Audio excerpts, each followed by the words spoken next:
السلام عليكم ورحمة الله وبركاته. الحمد لله رب العالمين وبه نستعين. سبحانك لا علم لنا إلا ما علمتنا إنك أنت العليم الحكيم. قال الله سبحانه وتعالى: ولا تكونوا كالذين تفرقوا واختلفوا من بعد ما جاءهم البينات وأولئك لهم عذاب عظيم. محترم اسلامی بھائیوں، پردہ نشین اسلامی مائیں اور بہنیں، آج کے درس کے لیے میں نے جس فتنے اور آزمائش کا انتخاب کیا ہے وہ ہے دین کے معاملے میں علماء اور مفتیوں کو اندھے طریقے سے ماننے کا فتنہ. یہ ایک فتنہ ہے، ایک آزمائش ہے جو امت میں، مسلمانوں میں پائی جا رہی ہے. پہلے آپ اس عنوان کو سمجھیے. اللہ تبارک و تعالیٰ نے قرآن مجید میں جا بجا اس بات کی تعلیم کی ہے: اتبعوا ما انزل الیکم من ربکم. تم لوگ پیروی کرو، چلو اس کے مطابق جو اللہ تبارک و تعالیٰ نے اتارا ہے، یعنی قرآن کے مطابق. اور پھر شریعت کا خلاصہ یہ ہے کہ قرآن اور حدیث کے مطابق ایک مسلمان زندگی گزارے. لیکن امت کے اندر مسلمانوں نے اس کو چھوڑ کر کے علماء اور مفتیوں کو دین کے بارے میں اندھے طور پر مان لیا. یہ ایک فتنہ ہے. کیسے فتنہ ہے؟ چلیے میں کچھ دلیلیں آپ کے سامنے رکھتا ہوں، پھر اس کے بعد اس پر آگے بات کرتے ہیں. اصل چیز کیا ہے کہ امت کے اندر آج بہت سارے فرقے، بہت ساری جماعتیں، بہت سارے مسلکاں بن گئے. یہ خود ایک گمراہی ہے. کیسے گمراہی؟ اللہ کے نبی صلی اللہ علیہ وسلم کا فرمان ہے، جامع الترمذی کی حدیث ہے، حدیث نمبر 2640 پر یہ ہے. اللہ کے نبی نے فرمایا: پہلے لوگ گمراہ ہوئے اور گمراہ ہونے کے لیے انہوں نے الگ الگ جماعتیں، گروپ بنا لیے. اللہ کے نبی نے مثال دے کے کہا کہ بنی اسرائیل کے اندر 72 فرقے بنے. 72 بنے تو 70 پر 2. اللہ کے نبی نے فرمایا بنی اسرائیل میں 70 پر 2 فرقے بنے. انہوں نے اپنے آپ کو اتنے 70 پر 2 گروپوں میں بانٹ لیا. پھر آپ نے فرمایا: وَسَتَفْتَرِقُ أُمَّتِي عَلَى 73 فِرْقَةً. میری امت کے اندر ایسے دن آئیں گے قیامت سے پہلے کہ اس امت کے اندر 73 فرقے ہوں گے، یعنی 70 پر 3 فرقے بنیں گے. ان سے بھی قدم آگے بڑھیں گے. ہاں، یہ دین کے معاملے میں نہیں. ان کے اندر جو گمراہی تھی ویسی گمراہی اس امت میں، مسلمانوں میں آئے گی اور 70 پر 3 فرقوں میں بٹے گی. پھر آپ نے فرمایا: کلہم فی النار. سب جہنم میں جائیں گے الا ملۃ واحدہ، سوائے ایک جماعت کے. جب آپ سے پوچھا گیا کہ وہ ایک جماعت کون سی ہے تو آپ نے ایک ہی اصول بتایا، بیسک بات بتائی. آپ نے کہا: ما انا علیہ واصحابی. میں اور میرے صحابہ دین کے معاملے میں جو راستے پر آج ہیں، قیامت تک جو اسی راستے پر چلیں گے وہ نجات پانے والے ہوں گے، وہ جنت میں جانے والے ہوں گے. یہ اللہ کے نبی نے فرمایا. یہ حدیث پر بہت ساری باتیں ہو سکتی ہیں، سمجھنے کی ہیں. میری جو بات ہے وہ کیا؟ قیامت سے پہلے مسلمانوں کے اندر یہ جو گروپ، فرقے، جماعتیں، مسلکیں بنیں گے، یہ خود اس امت کے اندر ایک گمراہی ہے. اور اس کا دروازہ کیا ہے کہ لوگ جو ہے دین کے معاملے میں اللہ اور اس کے رسول کی بات، ان کا حکم، ان کا فیصلہ چھوڑ کر کے علماء اور مفتیوں کو اندھے طریقے سے مانیں، اندھے طریقے سے بولنے کا مطلب کیا ہے کہ علماء کی جو بات ہوتی ہے وہ قرآن اور حدیث کے ترازو سے نہیں بولتے کہ کیا عالم کی جو بات ہے کیا واقعی میں وہ قرآن حدیث سے میچ کر رہی ہے، نہیں، وہ نہیں لیتے، بس عالم نے کہا ہے تو ختم۔ اب یہ چیز امت کے اندر ایسے آئے گی کہ لوگ جو ہے اندھی تقلید کر کے گمراہی کے راستے پہ جائیں گے۔ یہی وجہ ہے خود قرآن میں اللہ تبارک و تعالیٰ نے اس بات کی طرف توجہ دلائی۔ اللہ نے نصیحت کرتے ہوئے کہا لا تکونوا کالذین تفرقوا، اے ایمان والو تم ان لوگوں کی طرح نہیں ہو جانا جنہوں نے اختلاف کیا، جو آپس میں بٹ گئے، من بعد ما جاءہم البینات، حالانکہ ان کے پاس دلیلیں آ چکی ہیں، مطلب قرآن، اللہ کی آیتیں، نبی کی حدیثیں، یہ سب آنے کے باوجود بھی انہوں نے اختلاف کیا، فرقوں میں بٹ گئے، تو جیسا وہ لوگ ہوئے تو ویسا نہیں ہونا، یہ اللہ کے نبی نے فرمایا تھا۔ لیکن آج ہم دیکھتے ہیں کہ یہ جو مسئلہ ہے علماء کے سلسلے میں یہ کتنا دور گیا ہے معلوم؟ چلیے میں قرآن کی ایک آیت اور اس کے جڑ کر ایک حدیث بتاتا ہوں، یہ آپ کو یاد رکھنا ہے۔ پہلی آیت پڑھ دیتا ہوں۔ آیت کیا ہے؟ سورہ توبہ آیت نمبر 31 میں اللہ نے فرمایا، کیا فرمایا؟ اتخذوا احبارهم ورهبانهم اربابا من دون اللہ۔ اللہ نے کہا یہودیوں اور عیسائیوں کا ذکر کرتے ہوئے کہ انہوں نے اپنے علماء اور اپنے عابدوں کو رب بنا لیا۔ کیا بنا لیا؟ رب، یعنی خدا بنا لیا۔ اللہ تبارک و تعالیٰ نے ایسا کہا کہ یہودیوں اور عیسائیوں نے اپنے علماء اور اپنے عابدوں کو، رہبان کو انہوں نے خدا بنا لیا۔ من دون اللہ، اللہ کو چھوڑ کر، یعنی اللہ کو چھوڑ کر رب ان کو بنا لیا، علماء کو بنا لیا، رہبان کو بنا لیا۔ جب یہ آیت اتری تو اہل کتاب کے ایک عالم، مطلب جن کے پاس تورات، انجیل، کتاب کا علم تھا، وہ بعد میں مسلمان ہو گئے تھے، یعنی صحابی بن گئے تھے، تو ان کا نام ہے حضرت عدی بن حاتم رضی اللہ عنہ۔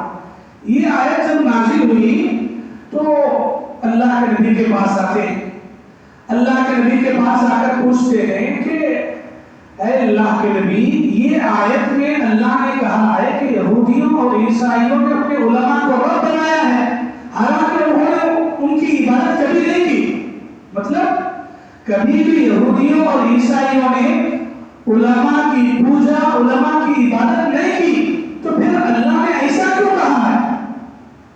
سوال کتنا ہے، سمجھ رہے ہیں آپ؟ جب اللہ تبارک و تعالیٰ نے یہ کہا ہے کہ یہودیوں اور عیسائیوں نے اپنے علماء کو رب بنایا ہے، حالانکہ میرے علم کے مطابق، صحابی کہتے ہیں کہ میرے علم کے مطابق انہوں نے رب نہیں بنایا، تو پھر اس آیت کا کیا مطلب؟ تو اللہ کے نبی صلی اللہ علیہ وسلم نے جواب دیتے ہوئے فرمایا، کیا فرمایا؟ آپ نے کہا کیا بات ایسی نہیں ہے کہ ان کے علماء نے جس چیز کو حلال کیا لوگوں نے اسے حلال سمجھ لیا، ان کے علماء نے یعنی یہودیوں اور عیسائیوں کو علماء نے جس چیز کو حرام قرار دیا اسے حرام سمجھ لیا، کیا بات ایسی ہے یا نہیں ہے؟ تو انہوں نے کہا کہ ہاں بات ایسی ہے، تو اللہ کے نبی نے فرمایا یہی تو رب بنا لینا ہے، یہی تو رب بنا لینا ہے۔ کیسے؟ حلال اور حرام کا اختیار کس کا ہے؟ اللہ کا ہے۔ حلال اور حرام بولنے کا، فیصلہ کرنے کا اختیار اللہ کا ہے، لیکن انہوں نے اللہ کو جو درجہ دینا تھا وہ درجہ کس کو دیا؟ علماء کو دیا۔ اگرچہ کہ وہ ڈائریکٹ علماء کی عبادت تو نہیں کرے، لیکن بات تو ویسی ہی ہے نا کہ اللہ تبارک و تعالیٰ کی آیتوں کو، اللہ کی باتوں کو، اللہ کی کتاب کو چھوڑ کر کے علماء نے جو کہا جیسا فیصلہ کیا یہ حلال کو حلال سمجھ گئے, یہ حرام کو یہ حرام سمجھ گئے. یہ نہیں دیکھے کہ کیا واقعی میں یہ حلال ہے یا نہیں ہے. مطلب اللہ کی کتاب کو نہیں پڑھے, اللہ کی باتوں کو نہیں جانے, بس علماء نے کہا ہے تو مان لیا, صحیح سمجھ گئے. اور اللہ کے نبی صلی اللہ علیہ وسلم نے اسی آیت کے ضمن میں اس حدیث کو ارشاد فرمایا ہے. تو میرے بھائیوں, ماؤں اور بہنوں, اب تھوڑی دیر کے لیے آپ غور کیجئے کہ اللہ کے نبی کی یہ جو بات ہے اس زمانے میں, اور پھر اللہ کے نبی نے قیامت سے پہلے کی یہ جو نشانیاں فتنہ بتایا, امت کے اندر اتنے گروپ اتنی جماعتیں بنیں گے, آپ بتائیں کہ یہ جو امت کے اندر مسلک فرقے جماعتیں بنے یہ کس بیس پر بنے؟ یہ اسی بیس پر نہ کہ یہ فلاں امام کو ماننے والا ہے, یہ فلاں مفتی کو ماننے والا ہے, اور پھر مسلک دیکھتے ہی دیکھتے 4 6 8 10 کوئی امام ابو حنیفہ کے مسلک پہ چلا گیا, کوئی امام شافعی, مطلب یہ الگ ہے.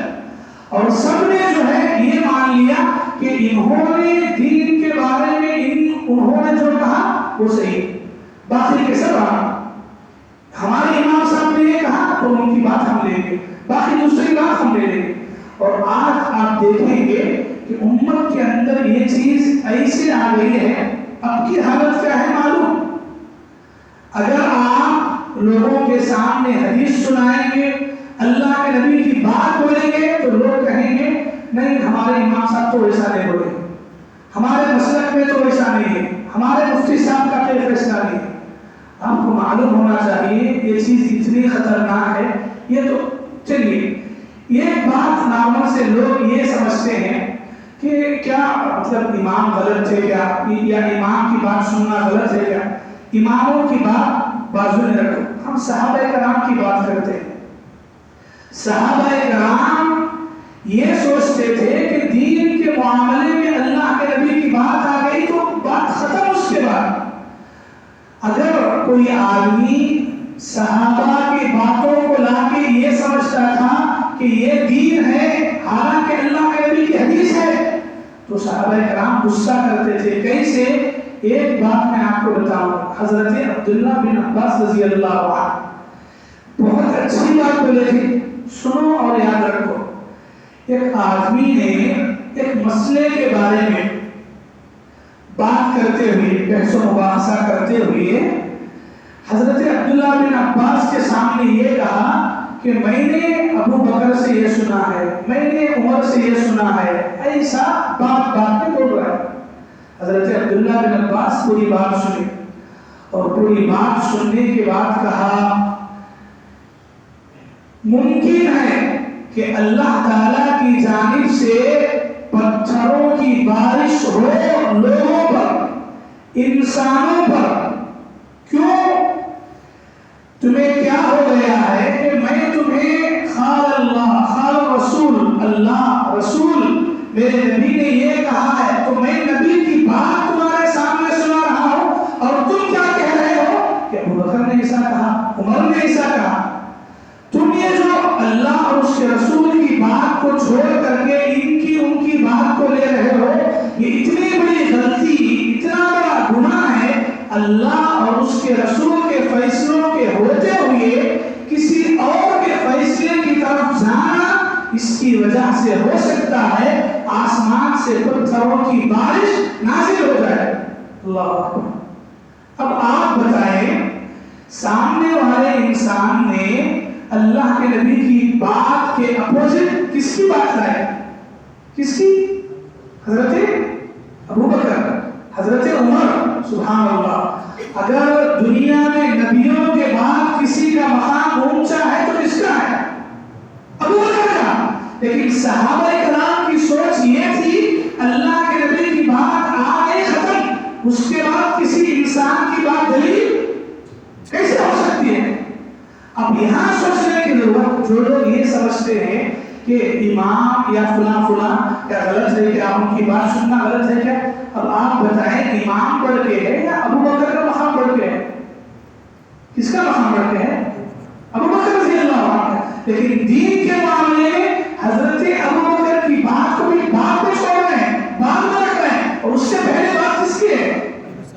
اللہ کے نبی کی. سبحان اللہ. یہ ہمارا دین ہے.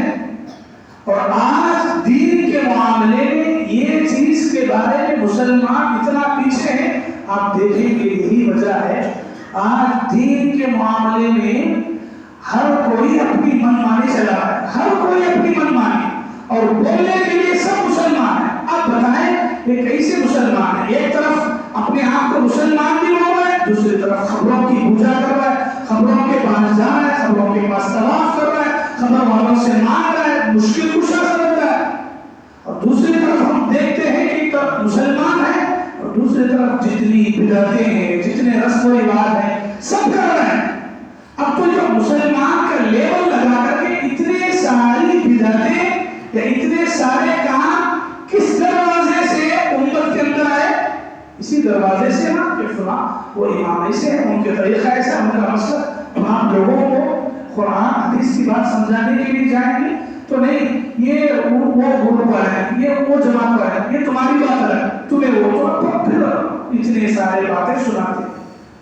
بات سیدھی سی ہے کہ اللہ کے نبی نے یہ جو پیشن گوئی کی, میں اور میرے صحابہ جس راستے پر ہیں, آپ دیکھیں امت کے اندر بعد میں جتنے فرقے جماعتیں بنے, یہ جماعت وہ جماعت, تو آپ کیا بولیں گے جب اللہ کے نبی کا فیصلہ یہ ہے میں میرے صحابہ کی جماعت جس راستے پر ہے.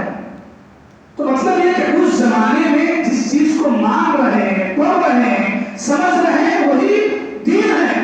اس کے بعد اگر کوئی پیدا ہو, کوئی کتاب لکھے اور اس کتاب کو دنیا فالو ہو جائے تو کیا وہ چلے جائیں گے جنت میں؟ بھائی یہی بہت بڑی گمراہی ہے نا کہ اللہ اور اس کے رسول کی باتوں کو چھوڑ کر کے علماء کی پیچھے اتنا اندھے بن جانا کہ انہوں نے کہا تو بس بات ختم ہے. تو یہی بات میں اس حدیث کے ضمن میں بیان کیا. اللہ کے نبی صلی اللہ علیہ وسلم نے یہودیوں اور عیسائیوں کو جو ان کے عالموں کو رب بنانے کی بات کہی, آج سچ کہیں اس امت کے اندر بھی علماء کے سلسلے میں یہی بات ہے. دیکھیے ہم تمام علماء, ائمہ, امام, مفتی جو بھی ہیں, ہم ان کی عزت کریں گے, ہم ان کا احترام کریں گے, لیکن دین کے معاملے میں دلیل کیا ہے؟ صرف اللہ اور اس کے رسول کی بات ہے. اللہ اور اس کے رسول کی بات سے بڑھ کر کے کسی امام مفتی کی بات ہرگز نہیں ہو سکتی ہے. اور مسلمانوں نے کیا کیا, یہ قرآن کو, یہ حدیث کو سائڈ میں رکھ دیا ہے اور آج مسجدوں میں, مدرسوں میں, تعلیم میں, یہاں وہاں سب علماء کی باتیں, بزرگوں کی, مفتیوں کی, فلاں کی. اور آج امت کے اندر اتنے فرقے ہو گئے کہ 70 دین کی بات کہی نہیں پتا کہ اس سے آگے کتنا پار ہو کے چلے گئے. تو میرے بھائی خلاصہ یہ ہے کہ آج کے درس میں آپ کے سامنے بات رکھی گئی کہ قیامت سے پہلے مسلم امت کے اندر ایسا ہوگا, یہ گمراہی آئے گی کہ وہ اللہ اور اس کے رسول کی جو اصل تعلیمات ہے اس کو پسے پشت ڈال کر کے, پیچھے ڈال کر کے علماء کو اندھے طور پر فالو ہوں گے اور اس کے ذریعے سے امت کے اندر ایک گمراہی, یہ فرقے, یہ جماعتیں بنیں گے. جبکہ اللہ اور اس کے رسول کی اصل تعلیم کیا ہے وہ آپ کے سامنے رکھی گئی. دعا رب العالمین سے اللہ تعالیٰ مجھے بھی, آپ کو بھی اللہ اور اس کے رسول کی تعلیمات کے مطابق زندگی گزارنے کی توفیق عطا فرمائے. علماء کو رب بنانے کا گناہ جو پچھلی امتوں نے, یہودیوں, عیسائیوں نے کیا ہے, اللہ ویسی گمراہی سے ہم تمام کی حفاظت فرمائے. آمین ثم آمین. وآخر دعوانا الحمد للہ رب العالمین.